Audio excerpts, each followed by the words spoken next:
Hi, everybody, and welcome to the Insurance Journal's Academy of Insurance's weekly webinar Aftershow. I'm your host, George, and joining me for the Aftershow today is the Director of the Academy of Insurance, Mr. Patrick Wraight, and today's instructor. Today's class was Ethics Frontier, Navigating AI and Claims in the Age of Complexity, and our instructor is Heather Blevins. Heather, welcome to the Aftershow. It's great to have you here. Fantastic to be here on the best after show in insurance, right? Wow. Probably the only, but that's not relevant. She's a great guest already. That's right. And a first-time instructor of the Academy. Heather, welcome. And what a great bar you set for classes for new instructors and for the year, because you're one of our first classes. So again, I could think of all kinds of accolades to hurl your way, but again, welcome. So absolutely. So Heather, you said that you use AI day in and day out for things. Before you used AI day in day out, what did you use? You said it was to accelerate certain processes. What did you do before AI, and would you still walk back like using AI, or is just AI here to stay with you? Well, I definitely say that AI is here to stay with me, mainly because it's enabling me to focus on things that are complex and that require extra, like the human brain to be placed upon that. I love the usage of AI for summarizing of large amounts of data and research, and just like automating certain pieces of tasks that feel administrative and rote and everything. What I do caution people about is that while I live in a world where I take AI, I take that research and data and I use AI to summarize a lot of that. That doesn't mean that I'm not the human completing the loop like I talked about it. That means that I have to go back and check every piece of what that AI has spit out for me as a product of what I gave to it. And that is the diligence time, but it shortens that summarization time like greatly for me.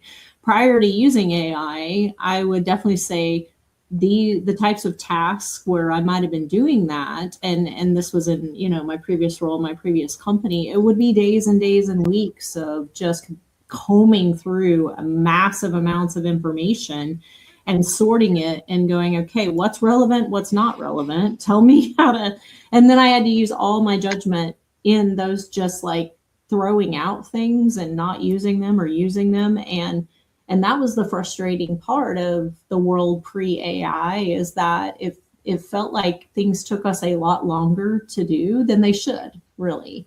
So that's why I think AI activates human capabilities in a lot of ways that people are a little bit anxious about right now, but I think we all need to just jump on the horse and get ready and do it, Absolutely. You are a self-avowed word nerd, excuse me. Do you what are your favorite insurance words that you think are really interesting, either linguistically or stylistically? And are you afraid that ChatGPT or AI will decrease people's creativity and ability to be word nerds themselves? If anything, and I don't know how much you all are playing with AI, because I like to play with a lot of the different platforms that are out there. In some of my own personal work, like I love to use Grok, mainly because it can be sarcastic and crazy and put something in a tone that's kind of like, I need this to have a little bit of an edge to it whenever I want to say it. But some of my favorite words in insurance, obviously, like the aleatory contract. That's such a fun little word to say. It's aleatory. And then obviously, insurance is ripe with acronyms as well. It always made you feel like you were super strong when you understood, like you were the book of knowledge associated with all the acronyms that are out there. What I did learn really rapidly in the 20 years that I spent in insurance is that every single function in insurance, and I worked in claims and both property, casualty, both sides of that, and then over in underwriting, and then over in the operational side of of an organization. They all have their own acronyms. So you have a whole new language that you have to learn as you might bounce around that ecosystem. And I would just challenge everybody to think about, like, AI is just a new language for insurance. Insurance is all about language, right? It's just Right. AI is just the new language for us that we have to learn. Sure. I had a book of insurance poetry published on Tilting at Windmills Press, Insuramatopoeia, and I did insurance parodies of classical or classic poems, so I'm a big fan of wordplay as relates to insurance. I think my favorite insurance word is estoppel. If that's I think that's my favorite, because it sounds like estoppel, like it's kind of exotic or whatever, but I don't know.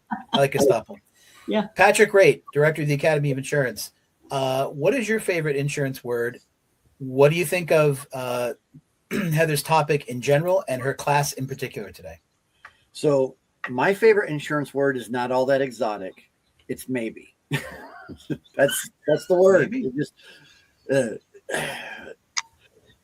any question that comes in is followed by a whole series of word salad, usually ends with I'm going to respond with maybe, which can be frustrating, but sometimes I don't mind being a little frustrating. So this class is very interesting. I've been thinking a lot generationally, right? We're all of an age. None of us are in our 20s any longer. But I think we all grew up. We have seen everything from going to the library and sifting through the card catalog to find the book we want, to get the paragraph we need for the paper we're going to write. And now we've got ChatGPT who can search volumes in a moment to find information. And then I have to spend an hour trying to figure out whether or not it told me the truth or not. But well, maybe not that long, but this topic is incredibly fascinating to me. And likewise, we're using AI tools all the time, trying to multiply efforts. And I feel like this was really on time because I know here in the state of Florida, a legislator had introduced a bill stating that if carriers are using AI large language models in the adjudication of a claim in any way, that some person with a license has got to sign off on all of that documentation. And you better be able to, someone's going to show ultimate responsibility. And I don't know, well, I think I do know, Heather, but if I were signing my name to something, I'm checking. I'm not just trusting ChatGPT or Copilot, Grok, or anybody else. I'm not trusting my supervisor to write the letter with my name put on it, let alone an AI. I think humans have an issue with trust in general. I mean, like, we're living in a world where trust is a hard thing for people today, but I do think there are things you can trust AI to do. It just, the thing that you have to verify, it's trusted but verify. Wasn't that the old George H.W. Bush phrase, right? Or George W. Bush phrase, trust but verify. That's how the world that we have to walk into, is that we have to be willing to say, yes, we're going to give these types of responsibilities, but we're also going to be the people who are going to steward that appropriately. We're going to be the people who are going to check and make sure and run the testing and do all the things that I don't know how to do yet, that I'm trying to figure out and learn how to do, in building that algorithm and eliminating bias from it. I don't know if you all saw the news here lately, but there's a new there's a buzz in the news lately about something called Moltbook out there. Yes. Where AI agents are getting into these places and talking and everything. And it's really hard to tell who's the AI agent and who the humans are that are involved in this right now. And this Moltbook had a massive data leak that happened pretty fast in the usage of it. So there's cyber risks that are associated with AI as well. I know I didn't even get into that in the presentation, but those are the type of issues that we have to grapple with. in the usage of AI is that people are, there's going to be some situations where it's going to deviate and it's going to do that. But do you have the audits in place? Do you have the controls in place to make sure that you are regularly checking in on the quality and what's happening with that AI algorithm in order to make sure that it is delivering in a consistent manner that's consistent not only with your claim handling practices, but maybe the policy and everything else that you have, the guardrails that you have put around it. And that's the thing is I don't know that a lot of people know how to operate in that space of let's put these operational guardrails around it yet. Yeah. Those are the things that we have to be thinking about. And I think in some ways, for example, 15 years ago at another job, implementing a new policy system, right? Mm-hmm. And where agents go in and they add the data for the client, and the system could automatically decline, automatically accept certain risks that were well established according to the underwriting parameters. But we were very comfortable with the idea at that time of going in and validating a percentage. And early on, it was a high percentage. And as time went, it proved itself, it went to be a very low percentage. Mm-hmm. And the thing I think that people struggle with these generative AIs is that their responses sound so much like another person that people forget you're still trusting software. You're still trusting an algorithm, a machine learning platform that you don't fully understand and like you say, keeping those guardrails in place rather than just letting all the controls go and being, I think we need to be very judicious with it and see what happens. I'm certainly can't say we're going to put this cat back in the bag. I mean, to mix metaphors, Pandora's box is open. Definitely. There is no closing it. No, and I mean, as I said, AI is here to stay. It's a reality.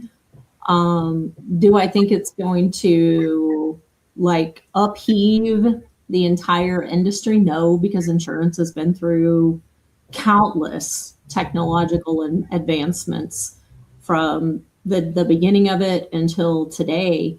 And insurance is very good at weathering those types of challenges. They have become a lot more flexible, adaptable industry that can mold itself and be cautious enough, but also innovative enough to step forward and say, we're going to use this. What I think that has to be done, and this is the piece of it that I think that a lot of people need to keep their eye on as you learn about this and you educate yourself, is what are the regulators doing? Those are the things that are going to shape shift how AI is used in New York versus California versus Texas versus Florida. Pay attention to the regulator standards that come out. Pay attention to national legislation associated with it as well, because obviously insurance and the legal world are tied at the hip. Pay attention to what's happening in the finance world with it as well, because all three of those are like a three-legged stool that stand together. And make sure that, as I told the attendees in the session today, that you're educating yourself and that you are upskilling yourself for things that you don't know how to do today. Because it is a coming reality that AI can do a lot of very administrative rote work, and it can do it well. But people are still going to be needed. But if you're not pushing yourself to upskill, you'll be stuck in that place where you don't have the complex skill set that you need to be able to move forward with the industry where it is. 100%. And that's not a fear thing. That's not a scare tactic for people. That is a wake-up call. It was a wake-up call for me, You've got to push yourself to understand this more, or you're going to be stuck in a place where you don't want to be,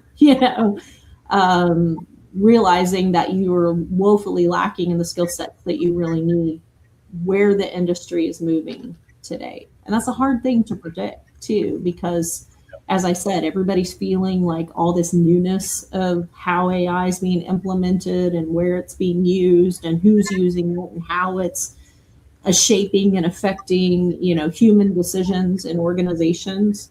There needs to be a call to all those people to sit down and really evaluate, where's my skill set at? What do I need to learn? There's tons of courses out there that people can take around it too. They're free even. That can help to upskill you and get you in a place. You all offer a ton of education out of the Insurance Journal and the Academy and all of that. Grab a hold of that and challenge all your people to really learn about it, so you're not caught in the whirlwind that's coming in the next year and a half, 2 years, because it's moving fast. Heather, one last question. And we know you're a self-avowed insurance rebel. At the end of the class, you said you were going to put on your judge hat, but the hat you put on looked more like someone who would be stopping at the Cask and Flagon for a beer on the way to a Red Sox game. Do you actually own a judge hat or a judge wig like Gregory Peck wore in the parodying case? Can you tell us if you have one of those barrister wigs in your closet? That's a funny story. Obviously, we know that, my co-speaker today was unfortunately detained and not able to make it. So I was like, well, how am I going to play both of these people? And I was like, my husband wears Boston Scally hats all the time. That's like his choice of hat. And I was like, okay, I'm going to grab one of his Scallies, I don't own a judge's wig, but, I am going to London next week and I'm going to go to Lloyd's of London. So I think I might just have to throw one of those on and take a picture in the bathroom at Lloyd's of London. That would be fantastic. Can you send it on over to the Academy? We'd love to have it. Patrick Wraight, Director of the Academy of Insurance, thank you for coming to the Aftershow today. Heather Blevins, always a pleasure, always and for the first time ever. And if you, we hope we have you back at some point to teach again. You and Jane, or Joanne, excuse me. Sorry. Yeah, rock and roll. Would love to come. Bring Jane too. That'd be fantastic. Jane, we'll bring a Dane along too. Why not? Right. On behalf of Patrick and Heather, this is your host George saying thanks everyone for coming to the Aftershow. We'll see you next time. Have a great day, everybody. Take care. That one's for the record books right there.